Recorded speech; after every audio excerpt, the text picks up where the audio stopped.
খানায় কাবার নিকটবর্তী একটা যুবক ছেলে বসবাস করত। যুবকের নাম ছিল কাজী আবু বকর। এই যুবক বসবাস করে কোরআনের হাফেজ, খুব গরিব মানুষ, কাজ করলে কাবার আছে, কাজ নাই কাবার নাই, এমন হালত তার অর্থনৈতিক অবস্থা। কিন্তু যুবক বড় চরিত্রবান, জীবনে কোনোদিন হারাম মাল গ্রহণ করতে রাজি না, জীবনে কোনোদিন হারাম মাল গ্রহণ করে না। মৌসুমে যখন হাজী সাহেবগণ পৃথিবীর থেকে বিভিন্ন জায়গা থেকে হজ করতে যান, হাজীদের খেদমত করেন, বিনিময়ে কিছু পাইলে এটা উনি গ্রহণ করেন। যুবকের নাম ছিল কাজী আবু বকর।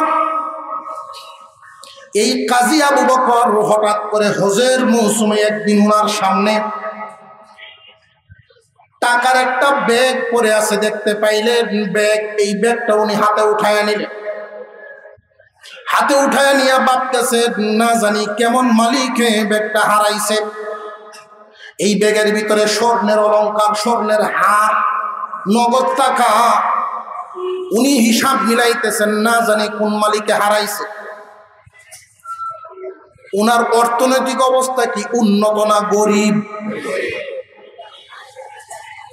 কাজ করলে খাবার আছে, কাজ নাই খাবার নাই, এমন গরিব যদি আমরা কেউ পাইতাম তো মাসলা নিজে বানাইলাম না, যে আমি যে গরিব কষ্ট মিষ্ট করে চলি, আল্লাহ মনে হয় মিলাই দিছে। ঠিক না? কাজী আবু বকর পেরেশান হয়ে গেছেন, পেরেশান। এই মাল নিয়ে তিনি ঘুরতেছেন। এখন যেই পরিমাণ বিল্ডিং আছে, হাজী সাহেবগণ যেইভাবে বিল্ডিং এ থাকতে পারেন, তখনকার সময়ে এমন সিস্টেম ছিল না। কিশোরগঞ্জ, নেত্রকোনা অর্থাৎ বৃহত্তর ময়মনসিংহের মানুষ যারা যাইতেন, সেখানে একটা জায়গায় তাবু গাড়িয়া, তাবু টানায় তারা একত্রিত থাকতেন। আর এক এলাকার মানুষ সেখানে তাবু টানায় থাকতেন। বাঙালিরা এক জায়গায় থাকতেন তাবু টানায়া, অন্য দেশের তারা আরেক জায়গায় থাকতেন। এই ছিল সিস্টেম ব্যবস্থা। এই কাজী আবু বকর তাবুতে তাবুতে ঘুরতেছেন, মালিক পায় না, মালিক পান না, তাবুতে তাবুতে ঘুরতেছেন। 3 দিন পরে মালিকের সাক্ষাৎ পেয়ে গেলেন। ব্যাগটা তার হাতে উঠায় দিছেন। মুরব্বী মানুষ অবাক চোখে তার দিকে তাকায় রইছে। যুবক রে, তোমার ভিতরে কি স্বর্ণের লোভ নাই? তোমার মধ্যে কি স্বর্ণের লোভ নাই? যে হালাল পথে মালের লোভ আছে, হালাল পথে মালের লোভ আছে, কিন্তু হারাম মাল গ্রহণ করার কোনো লোভ না। আমরা সকলেই বলি আলহামদুলিল্লাহ। টাকার মালিকের কাছে ব্যাগটা ফিরাইয়া দিলেন। বিনিময়ে ওই মালিক স্বর্ণের 2টা টাকা দিচ্ছেন তার হাতে। উনি বলেন, টাকা আমি গ্রহণ করব না। কেন গ্রহণ করব না? আমি তো তোমার হাদিয়া দিলাম, যে এই মুহূর্তে হাদিয়া আমি গ্রহণ করব না। আপনার মালটা আমি পায়া দিছি, আমি যে সবর করেছি, এই সবরের বদলা আল্লাহ কোরআনে বলেছেন, সবরের বদলা আল্লাহ দিবেন ধারণার বাইরে, হিসাবের বাইরে। মহান মৌলাই করিম বান্দাকে সবরের বদলা দেননি না, দেন না। ধৈর্য ধারণ করেছেন, সবর করেছেন নিজের নফসের উপর, পরের মালের প্রতি কোনো লোভ করেন নাই। হাজী সাহেব আশ্চর্য হয়ে গেছেন, যুবকের জন্য দোয়া শুরু করছেন। অনেকদিন পরে এই যুবক দিনই একটা দাওয়াতি কাফেলার সাথে পানিপথে রওনা দিলেন। কোনো এক জায়গায় যাবেন, রাস্তায় অ্যাক্সিডেন্ট হয়ে গেছে। কে কোন দিকে গেল কারোর কোনো হদিস নেই। ঢেউয়ের তালে তালে একটা দ্বীপের মধ্যে কাজী আবু বকর গিয়া লাগছে। দ্বীপের মানুষ তারে উদ্ধার করে সুস্থ করলেন। কাজী আবু বকর দেখেন এই এলাকায় একটা মসজিদ আছে, কিন্তু সেবা করার মতো, দেখাশোনার মতো কোনো মানুষ নাই। ওইখানে তিনি 6 মাস থাকার এরাদা করলেন। ছোট বাচ্চাদেরকে কোরআন শিক্ষা দেওয়া, সকাল বেলায় বড়দেরকে প্র্যাকটিক্যাল নামাজ শিক্ষা দেওয়ার কাজ শুরু করে দিলেন। 6 মাস পর এলাকার মুরব্বীরা ভাবলেন, এমন একটা যুবক যদি আমাদের এলাকায় স্থায়ীভাবে রাখতে পারি তাহলে এই দ্বীপের জন্য অনেক ফায়দা হবে। রে যুবক, তোমার বাড়িতে যেহেতু আপনজন বলতে কেউ নেই, আমরা উপযুক্ত দেখে, তোমার যোগ্য দেখে একটা মেয়ে ব্যবস্থা করি, তুমি বিবাহ করে আমাদের সাথে থাকতে রাজি আছো নি? এই দ্বীপের মধ্যে তল্লাশি লাগানো শুরু হয়ে গেল। যুবক জানায় দিলেন মেয়েটা যেন দিনদার হয়, এটা হলো প্রথম শর্ত। দিনদার মেয়ে খুঁজতে খুঁজতে দ্বীপের এক কোনায় পাওয়া গেল একটা দিনদার মেয়ে। তার বাবা নাই, শুধু মা আছেন, অনেক সম্পদশালী। ঠিক মেয়েটাও রাজি হয়ে গেলেন, দিনদার ছেলে পাওয়া গেছে। এলাকার মানুষের উপস্থিতিতে বিবাহ সম্পন্ন হয়ে গেল। বাসর রজনীতে দুইজনে সামনাসামনি যখন বসছেন, কাজী আবু বকর অবাক চোখে তাকায় আছে মেয়েটার দিকে। ও স্বামী, আপনি অবাক হয়ে তাকিয়ে আছেন যে তোমার গলার যেই স্বর্ণের হারটা দেখা যায় ওইটা আমার কেন জানি চিনা চিনা লাগে, এটা তুমি কই পাইছো? মেয়ে এবার চোখে পানি এসে গেছে, তার বাবার কথা স্মরণ হয়ে গেছে। স্বামী, হে, আমার আব্বা বহুদিন আগে হজ করতে মক্কায় গিয়েছিলেন, ওইখানে এটা তিনি আমার জন্য খরিদ করছিলেন। জানেননি এই হার সহ আমার আব্বা ব্যাগটাই হারায় ফেলছিলেন।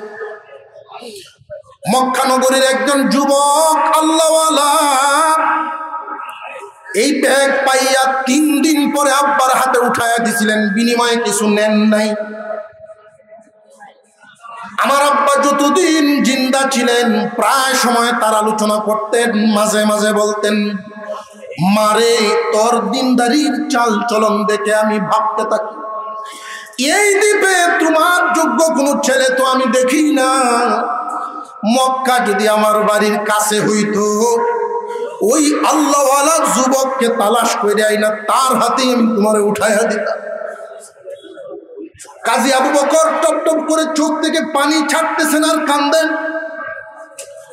স্বামী, আপনি কেন কান্দেন? ও বিবি, আমি কান্দি এই কারণে, আল্লাহ সবরের বদলা দিবেন, কিন্তু এইভাবে দিবেন আমি ভাবি নাই। এই ব্যাগ পানেওয়ালা আর কেউ নয়, আমি কাজী আবু বকর, আমি পাইয়া দিছিলাম। আমি আপনাদেরকে এই আয়াতের অর্থটুকু আগে বলি, এরপরে আমরা ভিতরে ঢুকি। ওয়াত্তাকু ইয়াওমান তুরজাউনা ফীহি ইলাল্লাহ সুম্মা তুওয়াফা কুল্লু নাফসিন মা কাসাবাত ওয়া হুম লা ইউযলামুন। ভয় করো ওই দিনটাকে, যেই দিন সব আল্লাহর কাছে যাইবা। এমন একটা দিন আমাদের সামনে আছে না নাই? সন্দেহ আছে না? ভাবে বোঝা যায়। এমন একটা দিন আমাদের সামনে আছে না নাই যে আমরা সব আল্লাহর সামনে যাব। আমরা এখানে যারা আছি 100 বছর আগের কেউ নাই, আগামী 100 বছর পরে আমরা কেউ থাকবো, কিন্তু ওই দিন আল্লাহর সামনে সব হাজিরা দিবে। এমন একটা দিন আমাদের সামনে আছে না নাই? আল্লাহ বলেন, ভয় করো ওই দিনটাকে, যেই দিন সব আল্লাহর দিকে যাইবা। গেলেই শেষ না, ওই দিন তোমাদের সাথে আল্লাহ পাক কি আচরণ করবেন শুনে রাখো। সুম্মা তুওয়াফা কুল্লু নাফসিন মা কাসাবাত। ও দুনিয়ার মানুষ, প্রত্যেককেই মহান আল্লাহ ওই দিন প্রতিদান দিবেন, যার যার কর্মফল ওই দিন বন্টন হবে। যার যার কামাই ওই দিন মানুষের হাতে দেওয়া হবে, আমল নামা দেওয়া হবে। এই আমল নামা দেওয়ার ক্ষেত্রে আয়াতের শেষাংশে আল্লাহ বলেন ওয়াহুম লা ইউযলামুন, ওই দিন আল্লাহর বিচারে, আল্লাহর আদালতে কারোর প্রতি কোনো জুলুম হবে না। আল্লাহ বলেন ভয় করো ওই দিনটাকে, যে এই দিন সব আল্লাহর কাছে যাইবা, যার যার প্রতিদান পাইবা, প্রতিদান পাওয়ার ক্ষেত্রে কোনো জুলুম হবে না। কথাটা জেনে রাখেন। এখানে আমাদের একটা প্রশ্ন হইল, ওই যে দিনটা বিচার দিবস, এই বিচার দিবসটা কায়েম হবে, সময় হবে 50,000 বছর সমপরিমাণ। বিচারককে আরেকটু জোরে কর, বিচার কার্য শেষ করার পরে একদল জান্নাতি, একদল জাহান্নামী। এখানে আমার একটা প্রশ্ন হলো, আমরা এখানে যারা আছি কে জান্নাতি হব কে জাহান্নামী হব আমরা না জানলেও আল্লাহর জানা আছে না নাই? আল্লাহর জানা আছে। তোমরা এই হট্টগোল করো না, পরিবেশ নষ্ট করো। আমরা কে জান্নাতে যাব কে জাহান্নামে যাব আল্লাহর জানা আছে না নাই? আর একটু জোরে করো, এইদিকে মনোযোগী। যেহেতু আল্লাহ জানেন কে জান্নাতি কে জাহান্নামী, আমার প্রশ্ন হলো ঘোষণা দিয়ে দিলেই তো হইতো যে অমুক অমুক জান্নাতে চলে যাও, অমুক অমুক জাহান্নামে চলে যাও। এই 50,000 বছর সমপরিমাণ সময় নিয়ে আদালত কায়েম করার কারণটা কি ছিল? প্রশ্নটা বুঝতে পারছেন আপনারা? আল্লাহ যেহেতু জানেন কে জান্নাতি কে জাহান্নামী, ফয়সালা দিয়ে দিলেই তো হয়। এই বিচার কার্য কায়েম করার কি প্রয়োজন ছিল? এই প্রশ্নের উত্তর, এই প্রশ্নের জবাবটা পাওয়ার জন্য একটা উদাহরণ পেশ করতে হবে, তাহলে সকলেরই বুঝে আসবে। মনে করেন এই শোলাকিয়া কিশোরগঞ্জ এই এলাকা একজন গরিব মানুষের একটা জায়গা, এই জায়গাটা মেইন রোডের সাথে 10 লাখ 15 লাখ টাকা শতাংশ হইতে পারে। এই মূল্যবান জায়গাটা মালিক হলো একজন গরিব মানুষ, আর কোনো সম্পদ নেই তার। কিন্তু এই জায়গার প্রতি নজর গেল আর একজন রাঘব বলে, যার লাঠিও আছে টাকাও আছে। এইরকম দুর্ঘটনা, এইরকম ঘটনা জমিনে আছে না নাই? প্রথমে প্রস্তাব দেওয়া হইল যে এই জায়গাটা তুমি বিক্রি করো, এখানে একটা শপিং মল অথবা একটা কিছু করবো। গরিব বেচারা উত্তর দিলেন, এই জায়গাটা আছে, আমার বাচ্চারা বড় হইলে হয়তো একটা কিছু করে খাইব, আমার তো আর কিচ্ছু নাই, আমি বেচবো না। তখন নকল কাগজ বানায় ফেলছে। জমির নকল কাগজ বানানো আমাদের দেশে কি অসম্ভব না সম্ভব? যেই দিন অতীতে আমরা পার করছি, পৃথিবীর অন্য দেশে যদি লাগতো 6 মাস, আমরা 2 মাসেই পারি। নকল কাগজ বানায়া গরিব মানুষের জায়গা বেদখল দেনেওয়ালা রাঘব বল। এই গরিব মানুষটা তার নিজের জায়গায় যেতে পারে না, শক্তির বলে, লাঠির বলে জায়গা দখল নিয়ে নিছে। কথাগুলো মনোযোগ দিয়ে শুনুন, অসুবিধা হইতেছে আপনাদের কোন? অবশেষে এই গরিব মানুষ সালিশ বৈঠক দরবারের আয়োজন করল। এই দরবার দিল 10 গ্রামের গণ্যমান্য মাতাব্বর যারা, তারা হাজির হবে। তো যেই দিন দরবার, এর আগের দিন রাত্রে মাতাব্বরদের বাড়িতে ধনী লোকের পক্ষ থেকে এক একটা কাম পাঠায় দেওয়া হয়েছে। আর এই কামের ভিতরে তাবিজ ভরা। কথাটা বুঝে আসতেছে আপনাদের? কামের ভিতরে যেই তাবিজের অ্যাকশন ডাইরেক্ট। পরের দিন যখন দরবার শুরু হলো, একজন মাতাব্বর দাঁড়ায় বললেন, জমির আলাপ পরে এরকম একজন সম্মানী মানুষের বিরুদ্ধে দরবার কেন ডাকলো? আগে হে আলাপ করো। এখন যিনি দরবার ডাকছে তার বিরুদ্ধে গেল রায়। এই এলাকাতেই থাকতে পারতো না, সুলাকি এলাকাতেই জায়গা নেই তার। এখন জায়গাও গেছে, বাসাও গেছে। এমন নজির জমিনে আছে না নাই? উনি গেল কোর্টে, যে এলাকার মাতাব্বররা তো টাকায় বিক্রি হয়ে গেল, কোর্টে গিয়া মামলা দিল। মামলার নকল উঠাইয়া প্রত্যেক এলাকার কিছু বড় বড় নেতা, সংসদের আশপাশে ঢাকা শহরে বসবাস করে এমন আছে না নাই, নেতার কাছে ফোন দিচ্ছে। রাঘব বলে ফোন দিয়া কয়, অমুকের ভূত অমুক আমার নামে মামলা দিছে, আমি জীবন কাটাইলাম এই দলের লাগিয়া, এখন আমার জেল কাটাই বসে জীবনে। আপনি গরম হইলেন না, আমি দেখতেছি। সেই ঢাকা থেকে যখন আমাদের জেলা কোর্টে ম্যাজিস্ট্রেট জজ সাহেবের কাছে ফোন আসে, আপনি কি কিশোরগঞ্জ থাকবেন না ভাগবেন? আমি তো থাকতে আইছি, যে এই নামে একটা মামলা আছে, এই মামলাটা পড়বেন পরে রায় দিবেন আগে।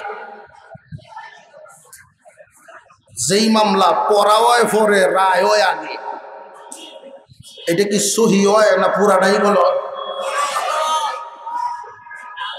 যে যদি আপনি বাঁচতে চান, দেখেন ব্যক্তি কিন্তু পরিবারে আপনি একা না।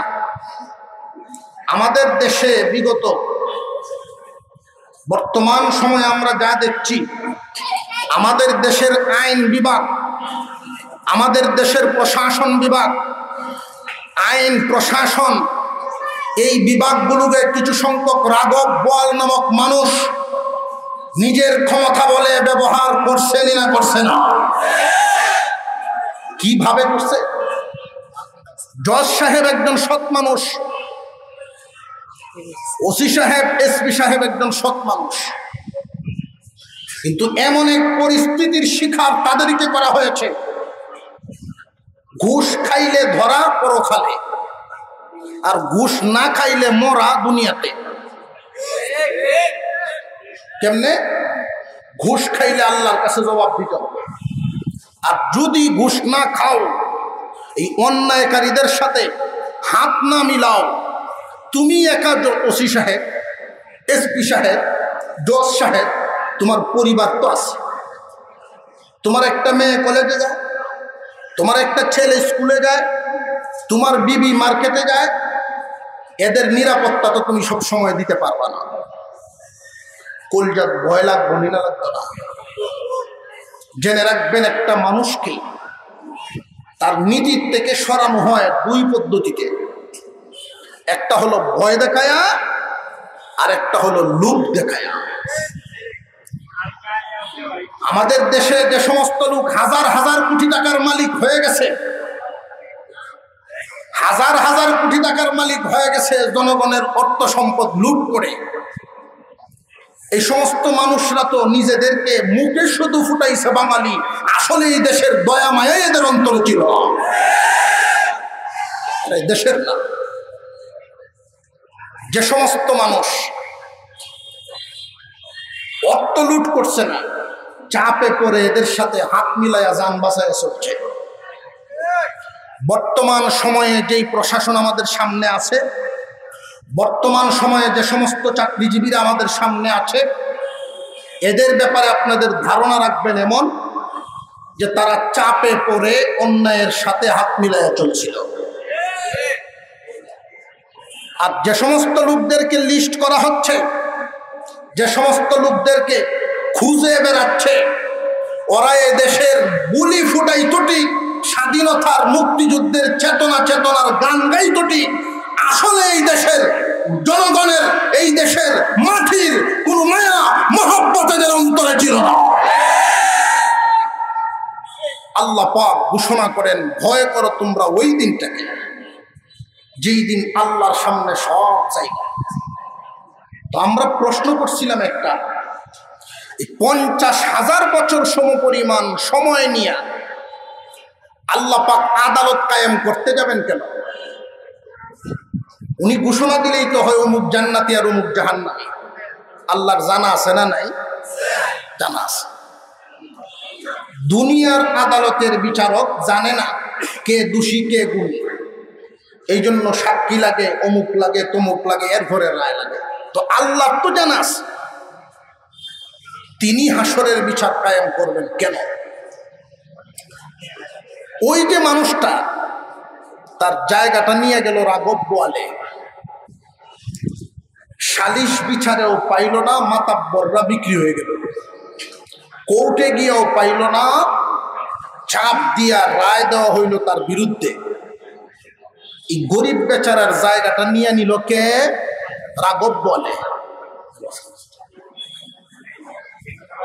এই জায়গাটা গরিব মানুষটা যতদিন দুনিয়াতে বেঁচে থাকবে, জায়গা দেখবো আর ভিতরে জ্বলবো। এই জ্বালা নিয়ে যে কবরে গেল, কথা বুঝে আসতেছে আপনাদের? জ্বালা নিয়েই কবরে গেছে, দুনিয়াতে এর কোনো বিচার সে পাইছে না।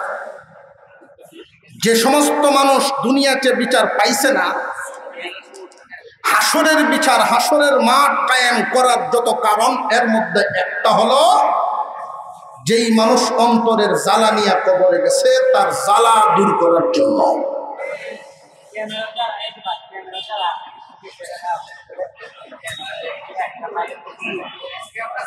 আমরা এই বিষয়টা মনে রেখে জীবনযাপন করব যে আল্লাহর সামনে দাঁড়াইতে হবে, জবাব দিতে হবে। হাসরের মাঠ কায়েম হবে কেন?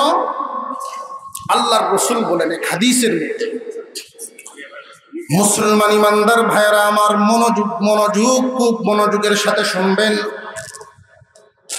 আল্লাহর পয়গম্বর বর্ণনা করেন, কিয়ামতের কঠিন ময়দানে একদল মানুষ পাহাড় পরিমাণ নেকি নিয়ে আল্লাহর সামনে হাজির হবে। কি পরিমাণ নেকি? পাহাড় পরিমাণ নেকি। নামাজের নেকি তার আমলনামায় থাকবে, রোজার নেকি তার আমলনামায় থাকবে, হজের নেকিও তার আমলনামায় থাকবে, দান খয়রাতের নেকি তার আমলনামায় থাকবে, বিভিন্ন দিকের নেকি তার আমলনামায় নিয়ে হাসরের মাঠে আল্লাহর সামনে যাবে। পাহাড় পরিমাণ নেকি। আল্লাহ জান্নাত দিন।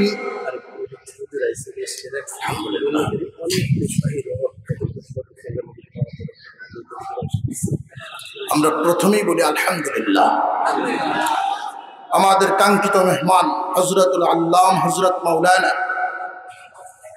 আরিফ বিন হাবিব সাহেব দামাত বরকাতুহুল আলিয়া, তিনি আমাদের মধ্যে পৌঁছে গেছেন। আমি যেহেতু মাত্র উঠলাম, দু চারটা কথা বলি, উনি একটু রেস্ট করতেছেন, এর ভিতরেই চলে আসবে। আমার আলোচনাও খুব লম্বা চূড়া না। আমি যে বিষয়টা আপনাদের সামনে বুঝাতে চাচ্ছি, হাসরের মাঠ কায়েম হবে এমন বিশ্বাস আমাদের আছে না নাই? হাদিসের মধ্যে অবশ্যই আপনারা শুনেছেন, এই একটা দিন হবে 50,000 বছর সমপরিমাণ লম্বা।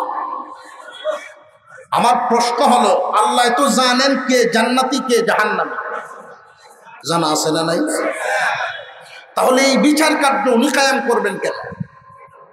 উনি তো সরাসরি ঘোষণা দিলেই পারেন বিচার কার্য কায়েম করবেন। একটা অনেক কারণের মধ্যে একটা হলো যে অনেক মানুষ অন্তরের জ্বালা নিয়ে কবরে গেছে, যেটার বিচার উনি পান নাই দুনিয়াতে। আল্লাহ পাক ওই আদালতে তার হকটা সবটা তাকে পাইয়ে দিবেন। পাহাড় পরিমাণ নেকি নিয়ে আল্লাহর সামনে হাজির। আল্লাহ জান্নাত দিন, পাহাড় পরিমাণ নেকি নিয়ে আসলাম। আল্লাহ পাক জানায় দিবেন দাঁড়াও, পাহাড় পরিমাণ নেকি, কিন্তু তোমার বিরুদ্ধে আমার আদালতে মামলা জমা আছে। আল্লাহর পয়গম্বর বলেন, দুনিয়ার মামলা দুনিয়ায় শেষ করিয়া যাও, হাসরের মাঠে হিসাব নিকাশ দেওয়ার আগে নিজের হিসাব একবার নিজে মিলাইয়া যাও। অনেক আগের কাতারের মুসল্লি মসজিদে পাওয়া যায়, অনেক আগের কাতারের মুসল্লি হাজী সাহেবান। যদি জিজ্ঞাসা করা হয় যে চাচা, আপনার যেই সম্পদ আছে বুনেদের ওয়ারিশ কি ঠিক মতে দিছেননি, মুখটা কালো হয়ে যায়, ছোট হয়ে যায়। এমন মুসল্লি আমাদের সমাজে আছে না? অনেক মানুষ এমন পাওয়া যায়, বান্দার হকের ক্ষেত্রে উদাসীন, এইদিকে কোনো কর্ণপাতেই নাই, মনে করে শুধু কামাইলাম আর খাইলাম, যা পারি জমাইলাম। জানিয়ে রাখবেন, অন্যের মাল বেহালাল পথে, হারাম পথে পাহাড় পরিমাণ মাল রেখে গেলেন, এই বুঝা তো আপনার মাথায় রাইকা গেলেন, বুক করলো অন্যরা, আসামি হইবেন আপনি। এর চাইতে বুকামি আর কি হইতে পারে? পাহাড় পরিমাণ নেকি নিয়ে আল্লাহর সামনে গিয়া বলবে, আল্লাহ জান্নাত দিন যে না না, তোমার বিরুদ্ধে অনেক মামলা জমা হয়ে গেছে, এই বিচার হওয়ার আগ পর্যন্ত কদম বাড়াতে পারবা না। যে কে আমার বিরুদ্ধে মামলা দিল? এক নাম্বার মামলাটাই আপন বোন, আপন ভাইয়ের বিরুদ্ধে মামলা। আয় আল্লাহ, আমরা একই বাবার সন্তান, আব্বা 30 কাঠা জমিন রেখে দুনিয়ার থেকে বিদায় হয়েছিলেন, হিস্সা অনুযায়ী ভাইয়ে পান 20 কাঠা, আমি পাই 10 কাঠা, কিন্তু আমার ভাই আমারে 10 কাঠা দেন নাই। চাইতে চাইতে জীবন কাটাইলাম, বুড়া বয়সে দিছেন আমারে 2 কাঠা, তাও আবার বিলো আছে না? নাই আর হুজুরে তো 10 কাঠার মধ্যে দিছেন মাত্র 2 কাঠা, তাও আবার কোন না।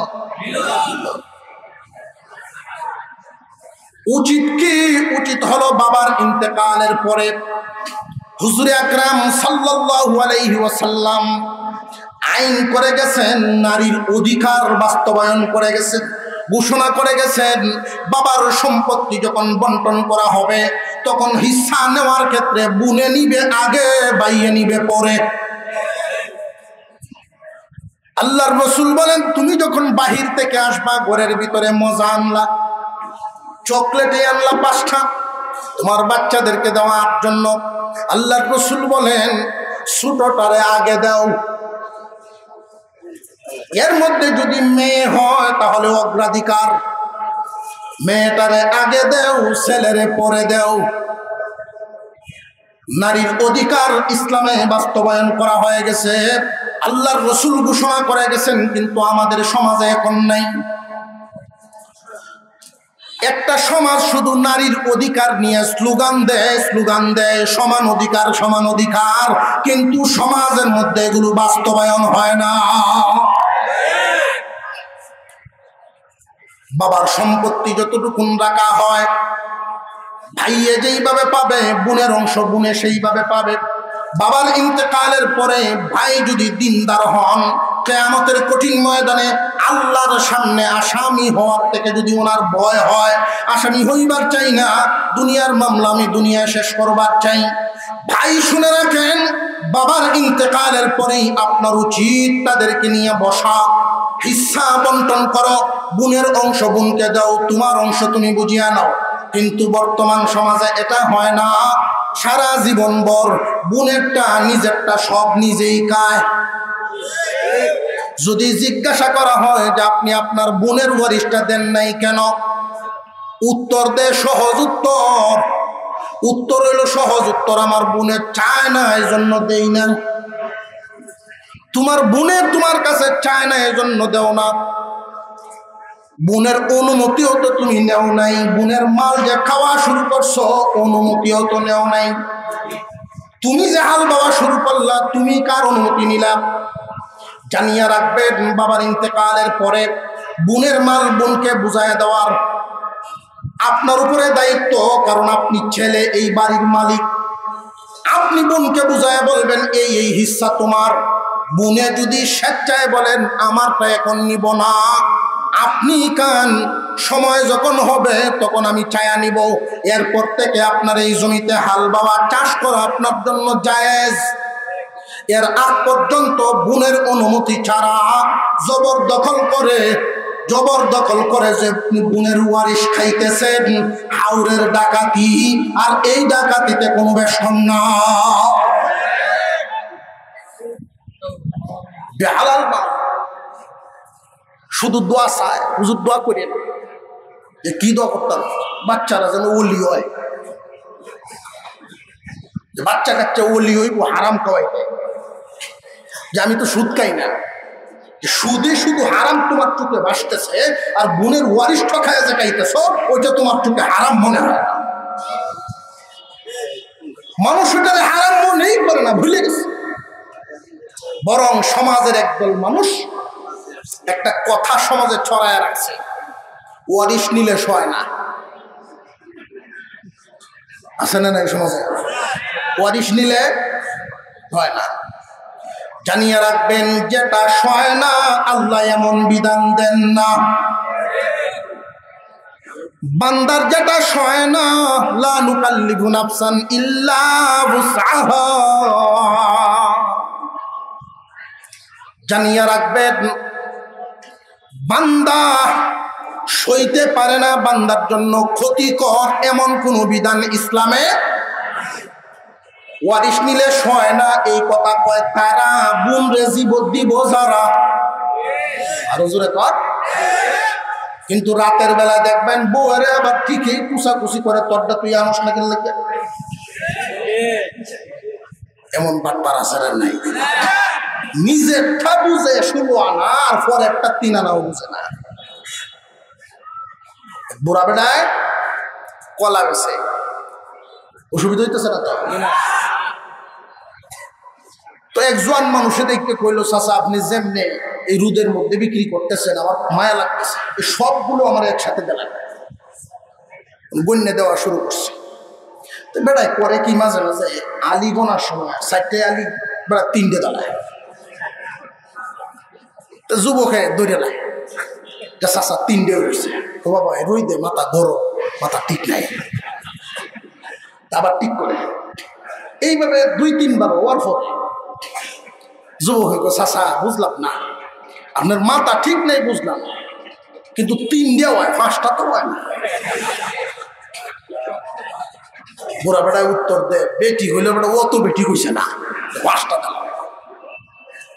নিজেরটা থেকেই বুঝে, পরেরটা বুঝে। আল্লাহ রাসূল বলেন নিজের জন্য যেটা পছন্দ করবা আরেকজনের জন্য সেটাই পছন্দ করবা। হাসরের মাঠে বোনের হিস্সা দেওয়া হবে, পাহাড় পরিমাণ নেকি ছিল, কিন্তু তা পাহাড় পরিমাণ নেকি ছিল, কিন্তু এই বোনের হিস্সা, বোনের ওয়ারিশ তুমি যেই পরিমাণ পকাইছো এই পরিমাণ নেকি তোমার আমল নামার থেকে আল্লাহ তারে দিয়ে দিবে। আরেকজন আইছেন মামলা নিয়ে, আল্লাহ আমার হক টকাইছে, পাহাড় পরিমাণ নেকি ওলায় কইব, এখন আবার মামলা কার? যে বিবির মামলা স্বামীর বিরুদ্ধে। বিবির মামলা স্বামীর বিরুদ্ধে কিসের? এটা কিসের? বিবির মামলা স্বামীর বিরুদ্ধে। যে আমার যেই দেন মোহর ধার্য করিয়া বিয়া করছিল, আমার দেন মোহর দেয় নাই, সারা জীবন শুধু বাইলের উপরে রাখছে, দেন মোহর আদায় করে না, এমন স্বামী আছে না নাই?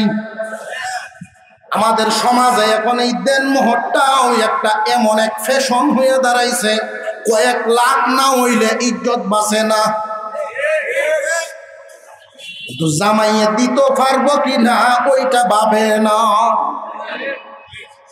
ছেলের কি যোগ্যতা আছে কিনা এটা পরিশোধ করার, এটা তো মেয়ের হক। বিবির হক দেনমোহর আদায় করা। জিজ্ঞাসাও করে না ছেলেকে, মুরব্বীরা বৈশা ধার্য করে ফেলে তার এই হক আদায় করার যোগ্যতা আছে কিনা, ছেলেকে জিজ্ঞাসাও করা হয় না। সারা জীবন ভর এই বোঝা তার কাঁধের উপরেই থাকে, মাথার উপরেই থাকে। এই অবস্থায় আদায় না করিয়া এই দুনিয়ার থেকে বিদায় হয় হাজার হাজার অসংখ্য গণিত স্বামী, আছে না নাই? বিবির হক আদায় হয় নাই। তুমি যে বিবির সব কিছু গ্রহণ করলা, সব গ্রহণ করে নিলা, তার পাওনা তো তুমি দাও নাই। উচিত কি? উচিত হলো তুমি তার কাছে যাওয়ার আগে দেনমোহর আদায় আগে করো। কবুল করার ক্ষেত্রে লক্ষ্য করে দেখবেন, কবুল কি ছেলেরে আগে বলায় না মেয়েরে আগে বলায়? ভুলে গেছেন, এখন ভুলে গেছে। মেয়েটা আগে বলায়, ছেলেরে পরে বলায়।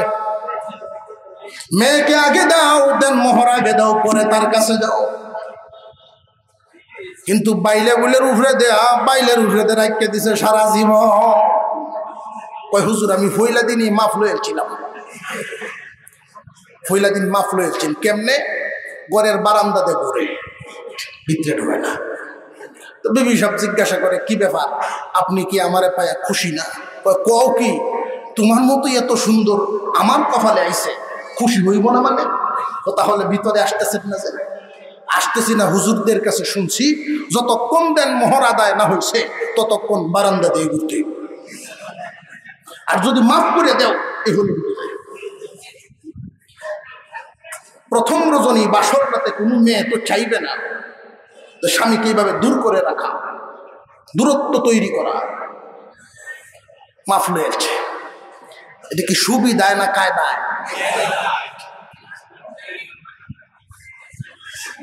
গভীর রজনীতে কোনো ডাকাইতে কারোর কাছ থেকে পকেটে যা ছিল, জামা পায়জামা সহ সব খুলে রাখছে, রাখকে শেষ পর্যন্ত চুরির এফেক্টটা ধরছে। দাবিটা ছুটায় তুই যা, যা রাখলাম হাসরের দিন কোনো দাবি নাই, কয়ে তুই যা। এই সময় দাবি থাকবো? ওই দাবি সুডানি আর এই বাসর রাতের কায়দা ফালায়া দাবি সুডানি কোনো বেশ কম নাই। বিবি মামলা দিবে স্বামীর বিরুদ্ধে, আল্লাহ আমি পাই, আমার পাওনা দেন। বিবিকেও নেকি দেওয়া হবে। ভাবতে পারেন দুনিয়ার জমিনে বিবির জন্য বিবি না খায়া স্বামীরে খাওয়ায় ফেলে, স্বামী একটা জিনিস ব্যবহার না করে বিবিরে দেয়। হাসরের মাঠে কিন্তু বিষয়টা এমন হবে না। মা তার সন্তানকে পর্যন্ত পরিচয় দিবে না একটা নেকির কারণে। অবস্থাটা খুব ভয়াবহ হবে। দুনিয়ার মামলা দুনিয়ায় শেষ করে যাবেন, বিশেষ করে বান্দার হক, বিশেষ করে বান্দার হক। এমন একটা দেনমোহর ধার্য করা যেটা আদায় করার ক্ষমতা আছে। আমার এক মুসল্লি শহরের ব্যাপারে, এটা তো ফ্যাশনে দাঁড়াইছে, আগেই বললাম 10 লাখ 15 লাখ না হইলে কাবির ইজ্জত বাঁচে না। মুসল্লি দোয়া চাইতেছে, হুজুর ছেলেরা তো বিয়া করাইছি, আলহামদুলিল্লাহ। কোন দিক দিয়া? যে অমুক কালে হুজুর 10 লাখ টাকা কাবিন দিছি, 10 লক্ষ 1,000 1 টাকা। তুই 1 টাকা কেন কিনতে? কয়টা সিস্টেম আগের থেকে উই আইছে। 10 লক্ষ 1,000 1 টাকা। আপনার ছেলে কি করে? যে আমার আল্লাহর মালভূত গার্মেন্টসও চাকরি করে। গার্মেন্টসও চাকরি করে আপনার ছেলে 10 লক্ষ টাকা দেন মোহর দিলেন। আপনি কি ভাবছেন প্রতি মাসেও যদি 1,000 টাকা মেয়েটার দিয়ে যায়, এই 10 লক্ষ আদায় করতে কতদিন লাগবে তার? হুজুর আপনারা যেমনে কোন অত কঠিন না। কেন? কয়টা কাতাতেই তাহে দম লাগে না, ওইটা খাতা তৈলে হাতা দেওয়ান লাগে না। তাই হলো দেওয়ান যদি না লাগে, সমাজ বাঁচাইতে গিয়ে, সমাজ দেখাইতে গিয়ে 10 লাখ দিছে। 10 লাখ কেন, 10 কোটি দিতেন। সমাজে যখন দেখাইবেন 10 কোটি দিতেন। হুজুর আরো বাড়াইলেন, কাজীর ফিসটি খুব বেশি ধরে। কাজীর ফিস ধরে বেশি, এই জন্য কমায়। আমরা ছাত্র জীবনে একটা দোকান থেকে বাকি আনতাম, পাইনাপেল বিস্কুট বুঝলে লেছেন ওনারা ছিল, পাইনাপেল বিস্কুট আছে 10 টাকা করে প্যাকেট। তো একটা নিলে আমাদের 2-3 দিন নাস্তা চলতো। তো এক ছাত্র রে দোকানদারে বাকি দেয় না, টেহা লয়ে ঘুরায়। তো একদিন গিয়া কয়, দাদা তুমি যত কো আমি তুই দেব, তবু দেও। তুই নিলে 15 টাকা লাগবে, বিস্কুটের বান্ডি 10 টাকা, তুই নিলে 15 টাকা, ঘুরাস বেশি, তোমার 15 দেব। তো আমি জিজ্ঞাসি যে ভাই আপনি যে 10 টাকার মাল 15 টাকা দিয়ে আনলেন, 25 টাকা হইলে অসুবিধা নাই, যে কেন দেও নি নিয়ত নাই, দেয়ার এই যদি নিয়ত না থাকে বেশি হইলেই কি আর কম হইলে। তো হাসরের বিচারে আল্লাহর সামনে কি জবাব দেওয়া লাগবে না লাগবে না? ও ভাই লম্বা করার সুযোগ নাই, মুআজ্জাজ মেহমান অপেক্ষায়, উনি চলে আসবেন। আমি আপনাদেরকে জিজ্ঞাসা করি, বান্দার পাওনা আদায় করার আগ পর্যন্ত আল্লাহর কাছে মাপ পাবেন না। কেউ যদি কোনো বান্দার হক নষ্ট করেন, অর্থই হোক, জায়গাই হোক, ইজ্জতেই হোক, কোনো বান্দার হক নষ্ট করলে আল্লাহ মাপ দিবেন না। কথাটা মনে রাখবেন, বান্দার হক নষ্ট করলে আল্লাহ মাফ